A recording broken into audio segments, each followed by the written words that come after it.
নমস্কার বন্ধুরা, কেমন আছেন সবাই? জানি এই প্রশ্নটা করা এখন একদমই উচিত না। এখন সবাই ডিস্টার্ব রয়েছে আরজি কর মেডিকেল কলেজের কেসটাকে নিয়ে। তার মধ্যেই আমি একটা কথা বলতে চাই, যেটা আমার মনে হলো। কারণ আমি আশা করি কথাটা সবার সামনে আসাটা উচিত। আমরা কদিন আগে একটা মুভি রিলিজ করলো, সবাই দেখলাম, জওয়ান। খুব সুন্দর মুভি। ওই মুভিতে একটা সিন ছিল, যখন ডক্টর ইরমকে অক্সিজেন চুরি করেছে বা অক্সিজেনের জন্য টাকা খেয়েছে এরকম একটা কেসে মেয়েটাকে ফাঁসিয়ে দেওয়া হয়েছিল এবং মেয়েটাকে জেল করা হয়েছিল। তারই প্রতিশোধ নেওয়ার জন্য, বদলা নেওয়ার জন্য সেই ব্যাপারে কাহিনীটা। সেখানে একটা সিন ছিল যে ওখানে কলেজের ডিনটা বলছে যে একটা ফিনাইলের বোতল আসার জন্যে আমাদের কি মেডিকেল ম্যানেজমেন্ট থেকে শুরু করে সিএম থেকে শুরু করে সবাইকে টাকা খাওয়াতে হয়। আশা করি এখানে যখন মুদ্রাটা তোলা হচ্ছে যে মেয়েটা নিশ্চয়ই এমন কিছু তথ্য পেয়ে গেছিল যেটা সবার এগেনস্টে গেলে ব্যাপারটা খুবই মানে লজ্জাজনক, বা কেউ অ্যারেস্ট হতে পারে, কারোর এগেনস্টে কেস হতে পারে।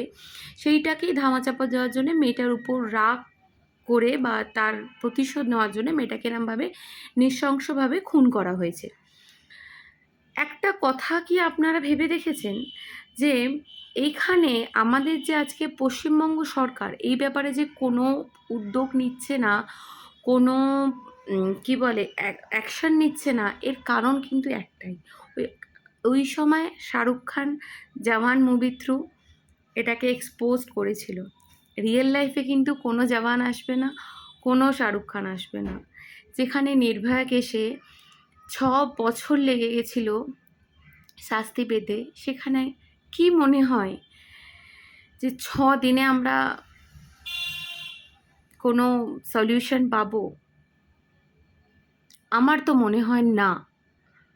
হ্যাঁ, চেষ্টার কোনো শেষ নেই, চেষ্টা করে যাওয়া উচিত।